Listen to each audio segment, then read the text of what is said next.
किसान साथियों नमस्कार। आप देख रहे हैं एग्रो दर्पण। आज के इस वीडियो में हम बात करेंगे इसबगोल की फसल में पहली सिंचाई कब करनी चाहिए। जब इसबगोल की फसल पूरी तरह से उग जाती है और उगने के बाद में हम इसमें पहला पानी देते हैं तो वो कब देना चाहिए। कई किसान भाई बार बार पूछते हैं कि हमें इसबगोल की फसल में सिंचाई कर देनी चाहिए या नहीं करनी चाहिए, कब करनी चाहिए। तो मैं आज के इस वीडियो में आपको क्लियर कर देता हूँ। किसान साथियों, हम देखते हैं इसबगोल की फसल के छोटे पौधे रेत के प्रति कम सहनशील होते हैं। तो आप फव्वारे के द्वारा सिंचाई कर रहे हैं यानी स्प्रिंकलर के द्वारा सिंचाई कर रहे हैं तो आपको फसल को बड़ी होने देना है, क्योंकि बड़ी फसल होने के बिना आप अगर इसमें सिंचाई कर देते हैं तो ये छोटे पौधे रेत लगने से तुरंत जल जाते हैं और जलने के बाद में ख़त्म हो जाते हैं। इसके कारण आपकी फसल पूरी नष्ट हो सकती है। तो आपको इस फसल को बचाना है और फसल को बचाने के लिए आपको बड़ी फसल होने के बाद में ही फव्वारे के द्वारा सिंचाई करनी है। अगर आप क्यारियाँ बना करके सिंचाई कर रहे हैं तो आप अपनी फसल में थोड़ा सा जल्दी सिंचाई कर सकते हैं, लेकिन फव्वारे के द्वारा सिंचाई कर रहे हैं तो फसल बड़ी होने के बाद में ही सिंचाई करना है। हम देखते हैं कई बार फसल में अंकुरण होता है और अंकुरण होने के हम जब फसल की बुआई कर देते हैं और तीसरे दिन ही अंकुरण होने लगता है और हम तीसरे चौथे दिन हल्की सिंचाई करते हैं।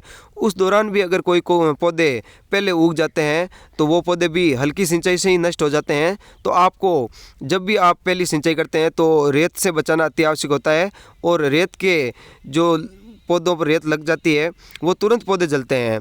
तो इसके कारण जब भी आप फव्वारे के द्वारा सिंचाई कर रहे हैं तो आपकी फसल 1 महीने की हो जाती है। 1 महीने की होने के बाद में ही इसमें सिंचाई करना है। और हम देखते हैं कई बार किसान भाई बीज की मात्रा कम लेते हैं तो जब पूरी फसल उग जाती है और 1 महीने के बाद सिंचाई करते हैं तो कुछ पौधे जो नमी के बिना नष्ट हो जाते हैं। तो उसके लिए आपको थोड़ा सा इसमें बीज ज़्यादा काम में लेना है। हमने यहाँ पर ये जो फसल देख रहे हैं इसमें 2.5 किलो बीज काम में लिया है 1 बीघा में। तो 2.5 किलो बीज आप या 3 किलो बीज आप काम में ले सकते हैं। आपके पानी के अनुसार होता है। मीठा पानी होता है तो कम बीज भी उग जाता है पूरा, और खारा पानी होता है तो पूरा बीज उग नहीं पाता है। इस कारण जब आप सिंचाई कर रहे होते हैं पहली सिंचाई तो उस दौरान ये भी ध्यान रखना होता है कि आपकी फसल के पौधे किस तरह से कितने जीवित है।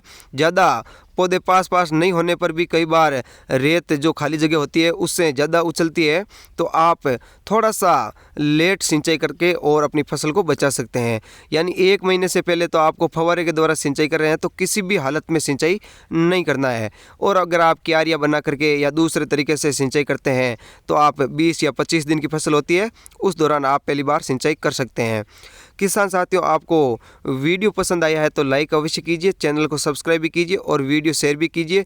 और जो किसान भाई बार बार पूछते हैं हम पहली सिंचाई कब करें, तो आप फव्वारे के द्वारा 1 महीने के बाद में सिंचाई कर सकते हैं। धन्यवाद।